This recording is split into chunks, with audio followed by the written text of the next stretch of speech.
یہ ثابت ہوا کہ جو مویشی تم پر تلاوت کیے گئے ہیں ان کے علاوہ باقی سب حلال ہیں. جو تلاوت کیے گئے وہ سب حرام ہیں، جو تلاوت نہیں کیے گئے وہ سب حلال ہیں. پوائنٹ نمبر 2 ہے نمازی قرآنسٹ نے احلت جو کہ فعل مجہول ماضی واحد مؤنث ہے اس کو جمع بنا کر ترجمہ کر دیا ہے اور سونے پر سہاگا کے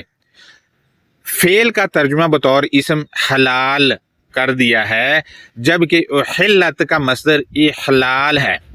یعنی ترجمہ کیا ہی نہیں ہے اس نے بلکہ ترجمہ میں احلت کا مصدر لکھ دیا ہے، جبکہ احلت کے معنی الانعام کا حل پیش کیا گیا یا الانعام کا تجزیہ کیا گیا، یہ بنے گا. پوائنٹ نمبر 3 ہے اس ترجمہ سے یہ بھی ثابت ہوا کہ مویشی کو لوگوں پر تلاوت کیا جاتا ہے، جبکہ اگر آپ دیکھیں اگر آپ کسی پر تلاوت کریں تو آپ مویشی نہیں بلکہ الکتاب المبین کی آیات کو تلاوت کرتے ہو لوگوں پر، لیکن یہاں لکھا ہے کہ مویشی کو لوگوں پر تلاوت کیا گیا.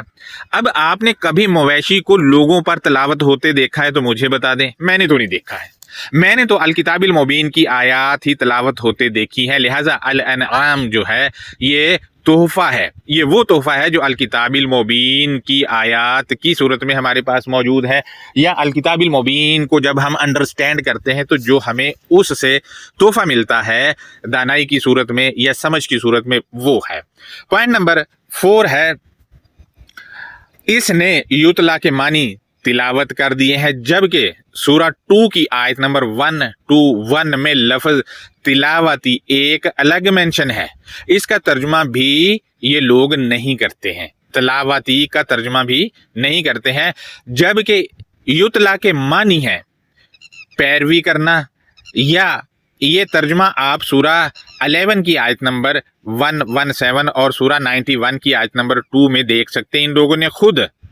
معنی پیروی کرنا سے متعلقہ لکھے ہوئے ہیں، اس کے علاوہ اس کے معنی سبق لینا سے متعلقہ بھی ہیں، جبکہ یہ لوگ اس کے معنی پڑھنا کرتے ہیں، جبکہ پڑھنا معنی تو اقرا کے ہوتے ہیں، اقرا کا مطلب ہی بنتا ہے کہ تم پڑھو، لہذا یتلا کے معنی ہے سبق لینا سے متعلقہ یا پیروی کرنا سے متعلقہ. پوائنٹ نمبر 5 ہے اس نے الانعام کے معنی مویشی کیے ہیں، جبکہ الانعام کا الجزع نعم ہے اور معنی رضامندگی اور تحفہ کے ہیں. مزید نمازی قرآن لکھتا ہے کہ پس بریکٹ میں لکھا ہے اپنے بنائے ہوئے بتوں کی گندگی سے اجتناب کرو. یہاں پر پوائنٹ نمبر 1 یہ ہے کہ اس نے الاوثانی کے معنی بت کر دیے ہیں، جبکہ اس کے معنی آئیڈیل یعنی پسندیدگی یا پسندیدہ شخصیات یا پسندیدہ لٹریچر یا پسندیدہ چیزیں جن کو حرف آخر بنا لیا جائے اس کو الاوثانی یعنی آئیڈیل کہا جاتا ہے. پوائنٹ نمبر 2 ہے اس نے بریکٹ ڈال کر شیطانی القاح بھی کر دیا ہے، غور کریں. پوائنٹ نمبر 3 ہے اس نے لکھا ہے بتوں کی گندگی. کیا پتھر کے بت بھی گندگی کرتے ہیں؟ کبھی آپ نے دیکھا ہے کہ انہوں نے پوٹی چھوٹی کی ہو؟ میں نے تو نہیں دیکھا ہے، آپ نے دیکھا ہے تو مجھے بتا دیں. اس نے گندگی معنی الرجسہ کے کیے ہیں، جبکہ اس کے معنی مکروعات یعنی مکرو فریب یعنی مکروہ فعل کا ارتکاب کرنا یا عمل کبھی کرنا کو الرجسہ کہا جاتا ہے. مزید نمازی قرآن لکھتا ہے اور جھوٹ قول یا کہے ہوئے سے اجتناب کرو. دوستو اس نے یہ ترجمہ آیت کے اس حصے کا کیا ہے کہ وجتانبو قول الزوری، اس میں قول الزوری مرکب اضافی ہے اور اس کا ترجمہ بطور اصول اس نے کیا ہی نہیں بلکہ کسی نے بھی نہیں کیا ہے، جبکہ جھوٹ معنی کذاب کے ہیں. کاذبہ اس کا بنیادی لفظ ہے اور کذاب لفظ ہی آیت میں موجود نہیں، نہ ہی کاذبہ ہے. پھر اس نے لکھا ہے جھوٹ سے اجتناب کرو، جبکہ آیت کے متن میں قول الزوری ہے. قول الزوری مرکب اضافی ہے، معنی اس کے ہوں گے زور کا قول یا زور کے قول. لہذا الزوری کے معنی جعلی یا نقلی یا غیر حقیقی کے ہیں. جبکہ آیت میں کاذب قولا جیسے الفاظ ہے ہی نہیں۔ دوستو یہ تو کچھ بلنڈرز تھے جو میں نے آپ سے شیئر کیے ہیں۔ اب آیت کے اسم اشارہ بعید یعنی ذالکا کو دیکھتے ہیں تو اس کا مشار علیہ یعنی جس کی طرف یہ اشارہ کر رہا ہے وہ پچھلی آیت میں موجود بالبیت العتیق ہے، یعنی ذالکا کا جو مشار علیہ ہے وہ بالبیت العتیق ہے۔ لہذا پہلے پچھلی آیت کا ترجمہ کو مد نظر رکھ کر اس کا اگر ہم ترجمہ کرتے ہیں تو کچھ یوں ہوگا،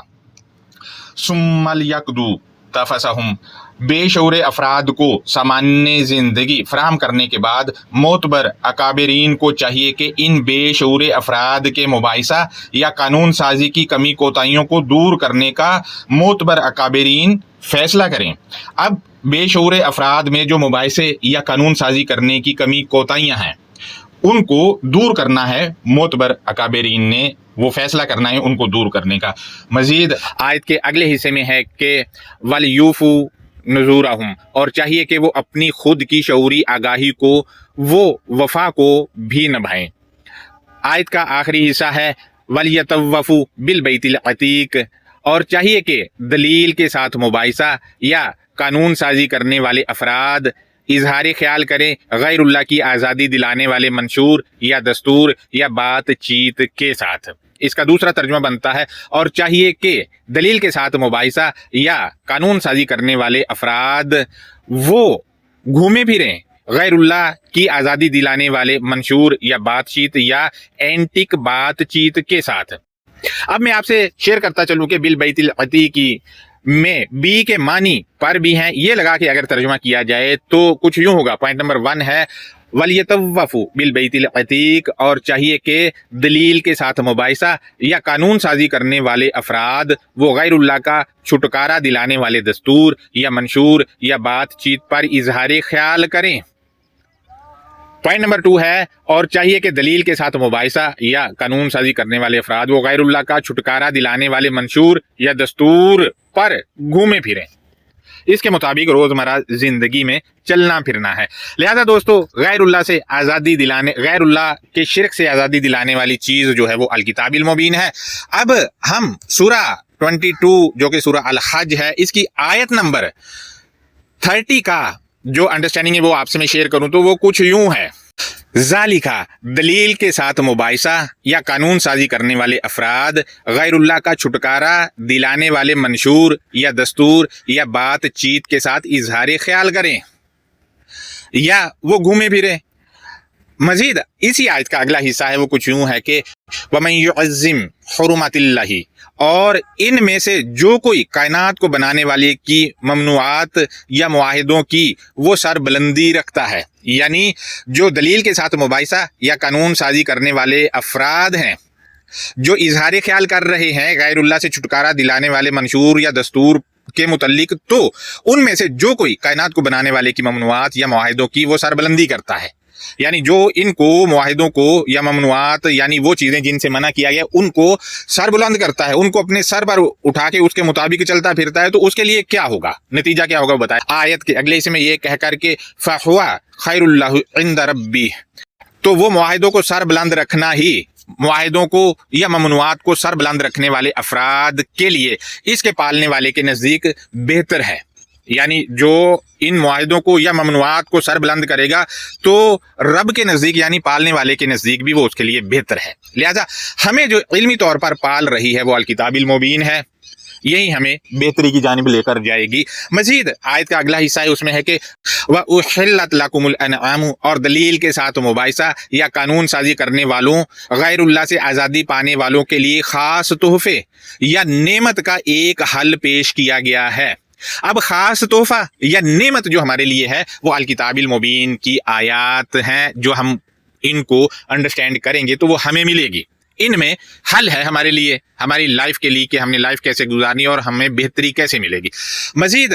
آیت کے اگلے حصے کو دیکھتے ہیں تو اس میں لکھا ہے اِلَّا مَا يُتْلَى عَلَيْكُمْ، اس کے علاوہ جو خاص تحفے یا نعمت کا تم پر وہ سبق دیا جاتا ہے، یعنی تمہیں سبق بھی دیا جاتا ہے، خود بھی اس کو آپ انڈرسٹینڈ کرتے اور لوگ سبق بھی دے رہے ہوتے ہیں، لہذا سبق ملتا ہے تو پھر